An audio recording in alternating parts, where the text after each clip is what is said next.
Iran imeionya Marekani kwamba shambulio lolote litakalofanywa dhidi yake litajibiwa kwa hatua kali. Iran yaufunga mlango wa bahari ya Hormuz.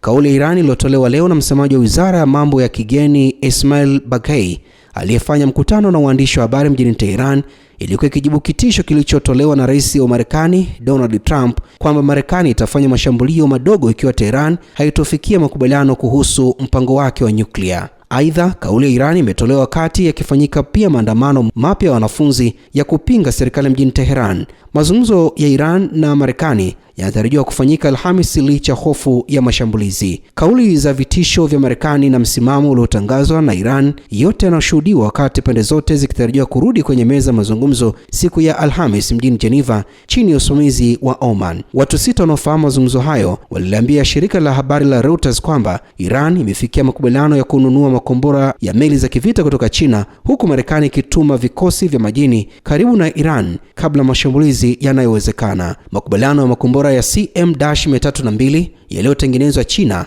yamekamilika, vyanzo vilisema, ingawa hakuna tarehe ya kuwasilishwa iliyowekwa. Makombora hayo yana umbali wa takriban kilomita 290 na yameundwa kuruka chini na kwa kasi ili kukwepa ulinzi wa meli, jambo ambalo wataalamu wanasema litaimarisha uwezo wa Iran kushambulia na kuwa tishio kwa vikosi vya majini vya Marekani katika eneo hilo. Mazungumzo yaliyoanza angalau miaka miwili iliyopita yaliongezeka baada ya vita vya siku 12 vya mwaka jana kati ya Israel na Iran. Vyanzo hivyo vilisema na kuongeza kuwa maafisa wakuu wa jeshi la Iran na serikali walisafiri hadi China huku mazungumzo yakiendelea. Wizara ya mambo ya nje ya Iran ilisema Tehran ina makubaliano ya kijeshi na usalama na washirika wake na kwamba sasa ni wakati mwafaka wa kuyatumia. Rubaa za kimataifa, Theophane Ngitu.